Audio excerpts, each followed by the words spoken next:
ನಮ್ಮ ಅಂತರಂಗ ಯಾವತ್ತೂ ತೆರೆದಿಟ್ಟಂತೆ ಆಗಿದೆ. ಯಾರೂ ಕೂಡ ಯಾವುದನ್ನು ಮುಚ್ಚಿಡ ವಿಚ್ಚ ಮನಸ್ಸಿನಿಂದ ವ್ಯವಹರಿಸಿದ್ರೆ ನಾವು ಸದಾ ಸಹಕಾರಿಗಳೇ ಆಗಿದ್ದೇವೆ ಎನ್ನುವುದನ್ನು ತೋರಿಸುವ ಉದ್ದೇಶದಿಂದಲೇ ಈ ತರನಾದಂತಹ ಬದುಕನ್ನು ನಾವು ಶ್ರಮಿಸುತ್ತಲೇ ಇದ್ದೇವೆ. ದ್ವಾರಕಾ ನಿರ್ಮಾತೃ ಬಲಭದ್ರ ಎನ್ನುವ ಹಾಗೆ ಎಲ್ಲರೂ ಆಡಿದರೂ ಕೂಡ ಇದು ನನ್ನೊಬ್ಬನ ಸಾಧನೆಯಲ್ಲ, ನನ್ನ ತಮ್ಮನಾದಂತಹ ಶ್ರೀಕೃಷ್ಣನ ಸರಿಯಾದ ಸಹಕಾರ. ಒಂದೊಮ್ಮೆಗೆ ಅವನು ನನಗೆ ತಮ್ಮನಾಗಿ ಒದಗಿ ಬಂದಿದ್ದಾನೆ ಎನ್ನುವುದರ ಕುರಿತಾಗಿ ಆಲೋಚಿಸಿದರೆ ಬಹಳ ಹೊತ್ತಿನವರೆಗೆ ನಾನು ಚಿಂತಾಕ್ರಾಂತನಾಗುವುದು. ಹೇಗೆ ಒದಗಿ ಬಂದ ನೋಡಿ, ಅಥವಾ ಅಣ್ಣನಾಗಿ ನಾನು ಅವನನ್ನು ಹೇಗೆ ಪಡೆದನೋ ಎನ್ನುವ ಹಾಗೆ ಅಲ್ಲ. ಅವನು ನನಗೆ ತಮ್ಮನಾದದ್ದು, ನನ್ನನ್ನು ಅಣ್ಣ ಎನ್ನುವ ಹಾಗೆ ಅವನು ಒಪ್ಪಿಕೊಂಡದ್ದು. ಇದು ಪೂರ್ವಜನ್ಮದ ಸುಕೃತದ ಫಲ ಎನ್ನುವುದರಲ್ಲಿ ಅನುಮಾನವೇ ಇಲ್ಲ. ಆದರೆ ಏನು ಮಾಡೋಣ? ಯಾವುದರ ಕುರಿತಾಗಿ ನನ್ನ ತಮ್ಮನ ಮೇಲೆ ಅತಿಯಾದಂತಹ ವಿಶ್ವಾಸವನ್ನು ನಾನು ಹೊಂದಿದ್ದೇನೆ, ಅದೆಲ್ಲವೂ ಇಂದಿನ ದಿವಸದಲ್ಲಿ ಗೋಲಕ ಚಾವಣಿಯಲ್ಲಿ ನಾನಾದರೂ ಬಂದಾಡಿದ ಮಾತಿನಿಂದ ಎಲ್ಲವೂ ನುಚ್ಚುನೂರಾಗಿ ಹೋಯಿತಲ್ಲ. ಯಾವತ್ತಾದರೂ ಅವನು ಸಭಾ ಮಧ್ಯ ಪ್ರವೇಶಿಸುವಾಗ ಆ ಚಿಂತೆಗಳೆಲ್ಲ ದೂರವಾಗುತ್ತದೆ. ಇಂದು ನೋಡಿದರೆ ಸಭೆಯಲ್ಲಿ ಅವ ಇಲ್ಲ ಅಂತ ಕಾಣ್ತಾನೆ. ನಾನು ಕರೆಯುವುದಲ್ಲ, ಅವ ಕಲ್ಲಿ.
ಕಲಿಸಿದ್ಯಾರು ಇತ್ಯಾದಿ ಇತ್ಯಾದಿ ನನಗೆ ಏನು ಗೊತ್ತಿಲ್ಲ. ಗೊತ್ತಿಲ್ವ? ಅರಿಯೇ. ನಿನಗೆ ಅಭ್ಯಾಸ ಆಗಿ ಹೋಗಿದೆ. ಯಾವುದನ್ನು ನಾನು ಅರಿಯೇ. ಯಾಕಣ್ಣ ಸಿಟ್ಟು ನನ್ನ ಮೇಲೆ?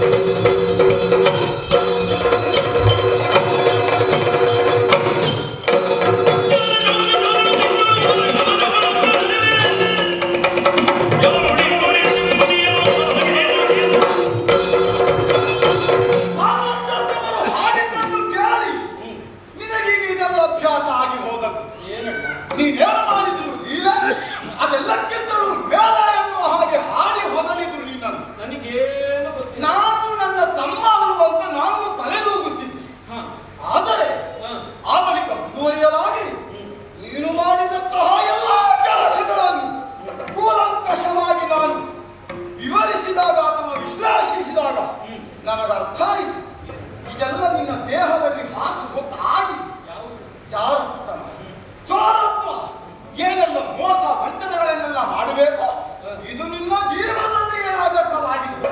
ಆದ್ದರಿಂದ ಈ ಸುಳ್ಳನ್ನು ಹೇಳಿ ಏನೂ ಗೊತ್ತಿಲ್ಲ ಅಂತ ತಮಿಳು ನಾಟಕವನ್ನು ನನ್ನಲ್ಲಿ ಮಾಡ್ತೇನೆ.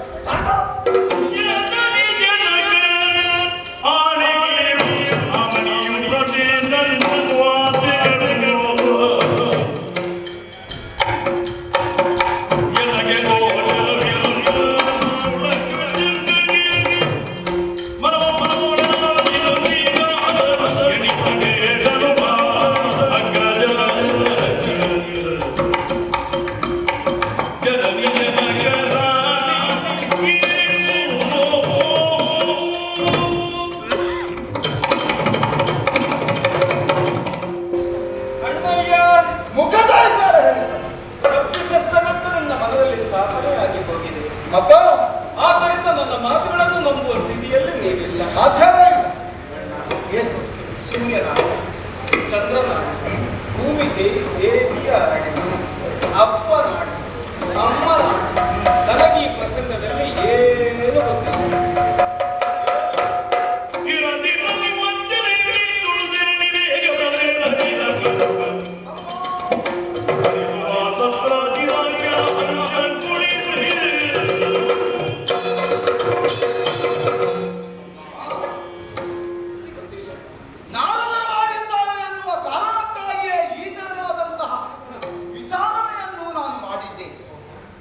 ಅಣ್ಣನಾಗಿ ನಾನು ನಿನ್ನನ್ನು ವಿಚಾರಿಸಿದ್ದಲ್ಲೂ ಈ ದ್ವಾರಾವತಿಯ ಸರ್ವಾಧಿಕಾರಿಯಾಗಿ ಒಬ್ಬ ನ್ಯಾಯಾಧೀಶನಾಗಿ ನಾನು ಮಾಡಲೇಬೇಕಾದುದನ್ನು ಇವತ್ತು ಮಾಡಿದ್ದೇನೆ. ಸಭೆ ಉಂಟಲ್ಲ ತಮ್ಮ, ಕೃಷ್ಣ ತಪ್ಪು ಮಾಡಿದ್ದಾನೆ ಎನ್ನುವುದನ್ನು ಕೇಳಿದಾಗ ಅದೆಷ್ಟೋ ಮಂದಿಗಳು ಸಂಕಟ ಪಡುತ್ತಾರೆ. ಆದರೆ ಆ ಸಂಕಟ ಪಡುವವರ ಅಲ್ಲಿ ಪ್ರಥಮವಾಗಿ ಆ ನೋವನ್ನು ಅನುಭವಿಸುವವನ್ನ ಕೃಷ್ಣ ಶ್ರೇಯಸ್ಸನ್ನು ಒದಗಿಸಿದ್ದಾನೆ ಎನ್ನುವಲ್ಲಿಯೂ ಅದೆಷ್ಟೋ ಮಂದಿಗಳು ಸಂತೋಷ ಹೊಂದುತ್ತಾರೆ. ಅಲ್ಲಿಯೂ ಕೂಡ ಅಧಿಕವಾದಂತಹ ಸಂತೋಷವನ್ನು ಹೊಂದುವವನು ನಾನು. ಅಲ್ಲಿಯೂ ನಾನೇ ಪ್ರಥಮ, ಇಲ್ಲಿಯೂ ನಾನೇ ಪ್ರಥಮ. ಅಂದರೆ ನಿನಗೊದಗಿದ ದುಃಖವನ್ನು ನಾನೇ ಪ್ರಥಮವಾಗಿ ಕೇಳುವವನು, ನಿನಗೊದಗಿದ ಸಂತೋಷವನ್ನು ನಾನೇ ಅನುಭವಿಸುವವನು. ಈಗ ನನ್ನನ್ನು ನಂಬುತ್ತೀಯೋ ಇಲ್ಲವೋ? ನಂಬಲೇಬೇಕಾದಂತಹ ವಿಚಾರವನ್ನು ಹೇಳಿದೆಯಲ್ಲ. ಪ್ರಪಂಚಕ್ಕೆ ಕಾಣಿಕೆಯನ್ನಾಗಿಸಿ ಪ್ರಪಂಚದ ಬೆಳಕನ್ನು ತೋರಿಸಿದಂತಹ ಜನನಿ ಜನಕ ರಾಣೆಯಾಗಿ ನೀನು ಕೇಳಿದ್ದಾದ್ರೆ ಅದಕ್ಕಿಂತ ಮಿಗಿಲಾದಂತಹ ಸಾಕ್ಷಿ ಪ್ರಪಂಚದಲ್ಲಿ ಏನು? ಹಾಗಿದ್ರೆ ಮುಂದಿನ ಅಪ್ಪಣೆ ನೀನು ಅಷ್ಟು ಬೇಡ, ಬೇಸರಿಸಿದೆ. ನಾನು ನಾನಾಗಿ ಮಾತಾಡಿದ್ದಲ್ಲೂ ನಾನದರದ್ದನ್ನು ತಕ್ಕೊಂಡು ನಾನು ಮಾತಾಡಿಸಿದೆ. ಬಿಡು, ಇನ್ನು ಸಂತೋಷಗೊಳ್ಳಬೇಕಾದವನು ನಾನಲ್ಲ. ಸತ್ರಾಜಿತಾಜ್ಞನನ್ನು ನೀನು ಹರುಷಗೊಳಿಸಬೇಕು. ಪ್ರಸೇನ ಎಲ್ಲಿದ್ದಾನೆ ಎನ್ನುವುದನ್ನು ಹುಡುಕಬೇಕು. ಅವನಿರಿಸಿಕೊಂಡಂತಹ ಆ ಸ್ಯಮಂತಕ ರತ್ನ ಎಲ್ಲಿ ಹೋಯಿತು ಎನ್ನುವುದನ್ನು ನೀನು ಪ್ರಾಚೀನ ಏನಾದರೂ ಸಿಕ್ಕಿದ್ರೆ ಹಾ. ಮೊದಲು ತಂದು ನನ್ನ ಕಾಲಡಿಗೆ ಹಾಕಬೇಕು. ಹಾ. ಮೊದಲು ಎರಡು ನಾಲ್ಕು ಬಾರಿಸಬೇಕು, ಆಮೇಲೆ ಎಲ್ಲ ವಿಚಾರ ನಾನು. ಮನುಷ್ಯನಿಗೆ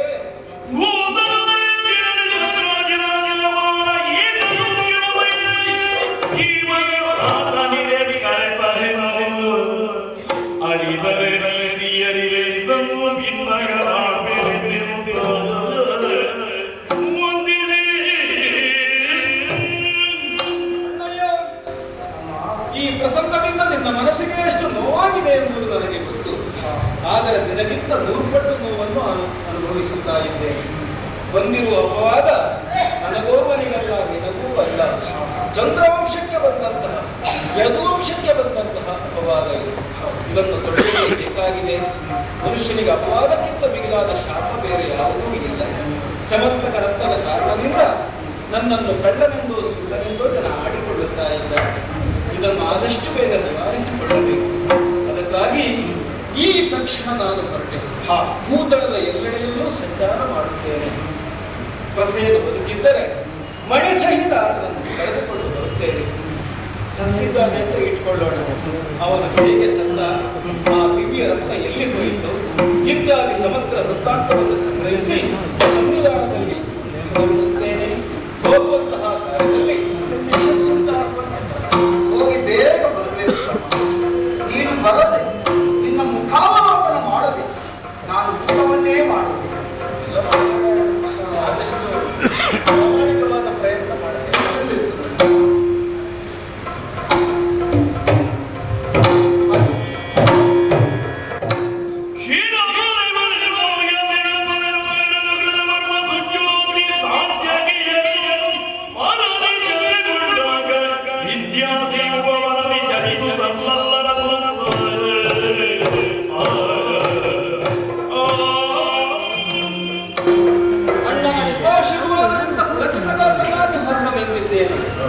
ನಾನು ಮಾಡತಕ್ಕಂತಹ ಅನ್ವೇಷಣಾ ಕಾರ್ಯಕ್ಕೆ ಸಾಕ್ಷ್ಯ ಇಲ್ಲದೆ ಹೋದರೆ ನಡೆದುವೇನೆಂದು ಬಂದು ಹೇಳಿದರು ಇವನು ಅದನ್ನು ಅರ್ಥ ಮಾಡಿಕೊಳ್ಳುವ ಸ್ಥಿತಿಯಲ್ಲಿ ಇರುವುದಕ್ಕೆ ಸಾಧ್ಯವಿಲ್ಲ.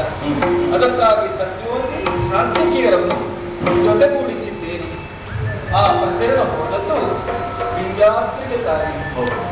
ಆ ವಿಂಧ್ಯಾದ್ರಿಯ ಬಸಿರನ್ನು ಅಲ್ಲಿ ಇಲ್ಲಿ ಆಯಿತು. ಪ್ರಯೋಜನವಿಲ್ಲ. ಆದರೆ ಹೋಗುವುದಕ್ಕೆ ನಮಗೆ ಲಕ್ಷ್ಯ ಯಾವುದು ಗೊತ್ತಿಲ್ಲ.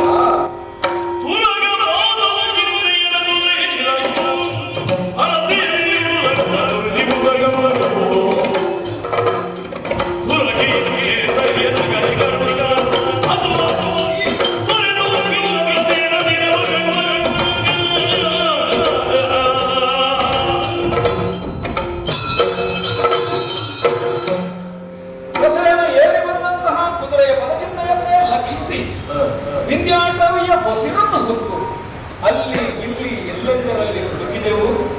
ಪ್ರಯೋಜನವಾಗಲಿಲ್ಲ ದಿಟ. ಹಾಗೆ ಅಂತ ಒಂದು ಕಾರ್ಯವನ್ನು ಆರಂಭ ಮಾಡಕೂಡದು. ಮಾಡಿದ ಬಳಿಕ ಅರ್ಧದಲ್ಲಿ ನಿಲ್ಲಿಸುವುದು ಧೀರನ ಲಕ್ಷಣವಲ್ಲ.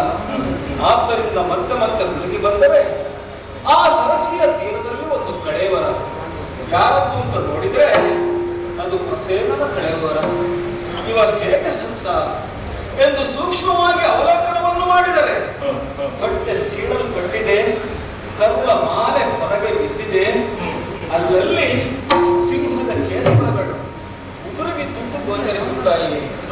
ಗ್ರಹಿಸುವುದಕ್ಕೆ ಬರುತ್ತದೆ ಯಾವುದೋ ಕಾಡಿನ ಸಿಂಹದೊಡನೆ ಈತ ಕಾಳಗವನ್ನು ಮಾಡಿದ್ದಾನೆ.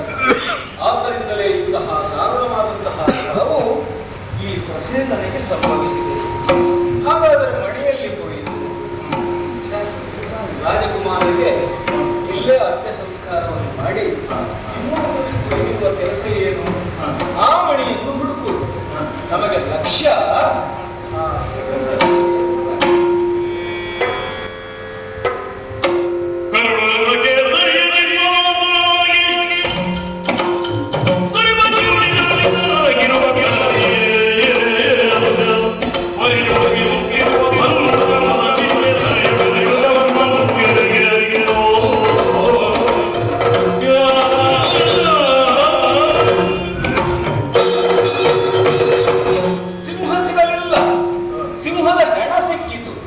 ಸಿಂಹ ಹೇಗೆ ಸತ್ತಿತು ಅಂತ ನೋಡಿದ್ರೆ